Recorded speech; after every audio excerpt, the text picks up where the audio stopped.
Chadema imerusha bomu nzito katika ikulu ya Tanzania huku Samia akitoka mbio. Jambo na karibu kwa taarifa zetu za TanzaPulse, na ikiwa ni siku yako ya kwanza hapa, tafadhali kumbuka kusubscribe. Mvutano wa kisiasa unaendelea kuchukua mkondo mpya, na sasa msimamo mkali umetolewa na moja ya vyama vikuu vya upinzani nchini Tanzania, na kauli hii inaibua mjadala mpana kuhusu mustakabali wa maridhiano ya kisiasa.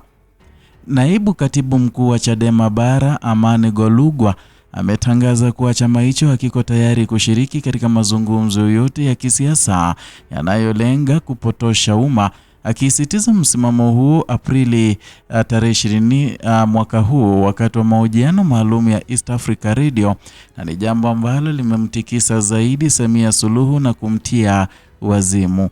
Kauli hii inakuja katika kipindi ambacho mijadala kuhusu maridhiano ya kisiasa inaongezeka nchini Tanzania. Na katika mazingira hayo, vyama vya siasa, wadau wa kijamii na wachambuzi wamekuwa wakijadili kwa kina umuhimu wa mazungumzo katika kupunguza mvutano wa kisiasa. Na hata hivyo, msimamo wa Chadema unaonyesha mwelekeo tofauti, ukisisitiza umuhimu wa uwazi na uhalisia katika mazungumzo hayo. Kwa mujibu wa maelezo ya Amani Golugwa, chama hicho hakitashiriki katika mchakato wowote wa mazungumzo unaolenga kupumbaza wananchi na kuficha masuala muhimu yanayohusu mustakabali wa nchi. Msimamo huo unaungwa mkono na kiongozi mkuu wa chama hicho Tundu Lissu, ambaye ameendelea kuhusishwa na msimamo wa kusisitiza uwazi katika siasa. Kwa mujibu wa taarifa hiyo, msimamo wa viongozi hao haujabadilika licha ya shinikizo au mijadala inayozidi kuongezeka kuhusu uwezekano wa maridhiano ya kisiasa. Na katika muktadha wa kisiasa wa sasa, hoja ya maridhiano imekuwa ikitazamwa na baadhi ya wadau kama njia ya kupunguza mvutano wa kujenga mazingira ya ushirikiano. Lakini kwa upande wa Chadema, maridhiano hayo yanapaswa kuwa ya kweli, ya wazi na yenye kuzingatia maslahi ya wananchi kwa ujumla.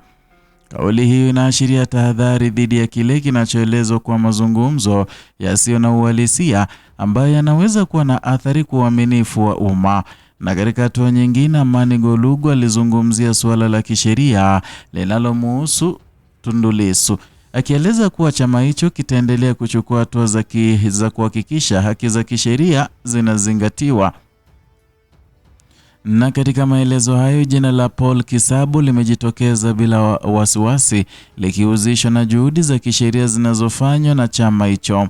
Na kwa mujibu wa taarifa iliyotolewa, Kisabo ni miongoni mwa mawakili waliothibitishwa rasmi na chama hicho na amekuwa akitoa huduma za kisheria katika maeneo mbalimbali nchini.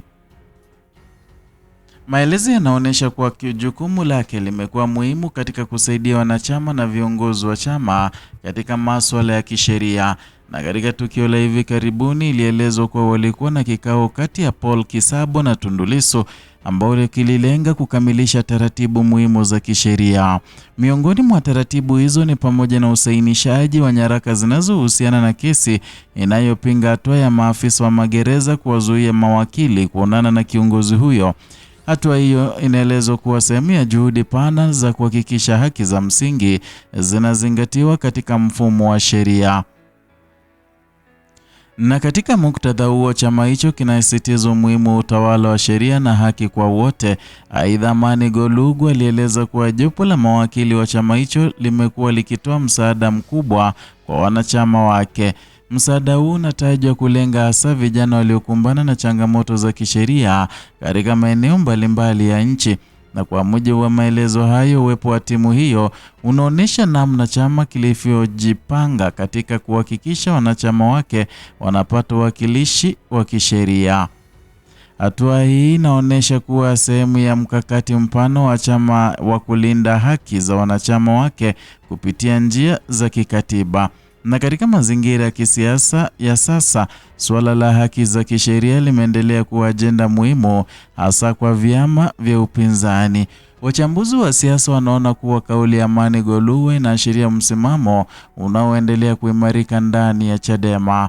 Wanasema msimamo huu unaweza kuwa na athari katika mwelekeo wa mijadala ya kitaifa kuhusu maridhiano ya kisiasa, na kwa baadhi yao kauli hiyo inaonyesha nia ya chama kusisitiza misingi ya uwazi na uwajibikaji katika siasa. Kwa wengine ni ishara ya tahadhari dhidi ya hatua zitakazoweza kuathiri uaminifu wa wananchi. Na katika ngazi ya kimataifa, mjadala huu unachangia kuibua maswali kuhusu namna bora ya kushughulikia tofauti za kisiasa.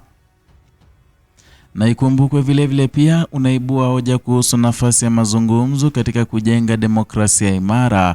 Na kwa upande wa wananchi, mjadala huu una athari katika mtazamo wao kuhusu vyama vya siasa na viongozi wake.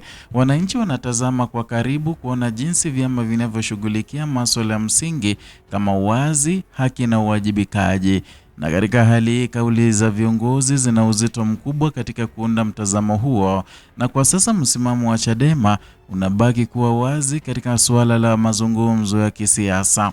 Chama kinaendelea kusisitiza kuwa mazungumzo hayo lazima yawe ya kweli na yenye kuzingatia maslahi ya wananchi, na wakati huo kinaendelea kutumia njia za kisheria katika kushughulikia changamoto zinazowakabili wanachama wake.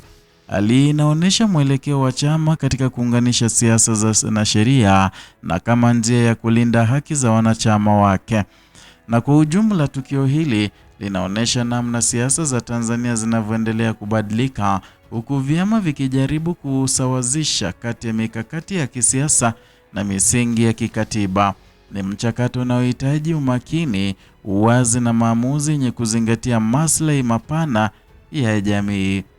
Na katika wakati ambapo mazungumzo yanatafutwa kuwa kama suluhisho, msimamo unaowekwa leo unaweza kuwa dira ya kesho uaminifu wa kisiasa.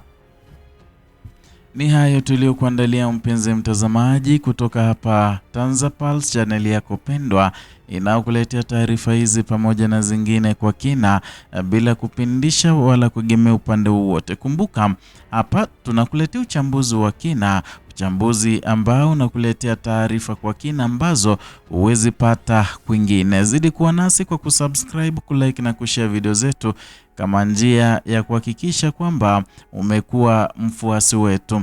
Na vile kumbuka kugonga alama ya kengele ndipo usipokee taarifa hizi moja kwa moja zinapochipuka, kwa kupokea al-arafa ama notification kwa simu yako.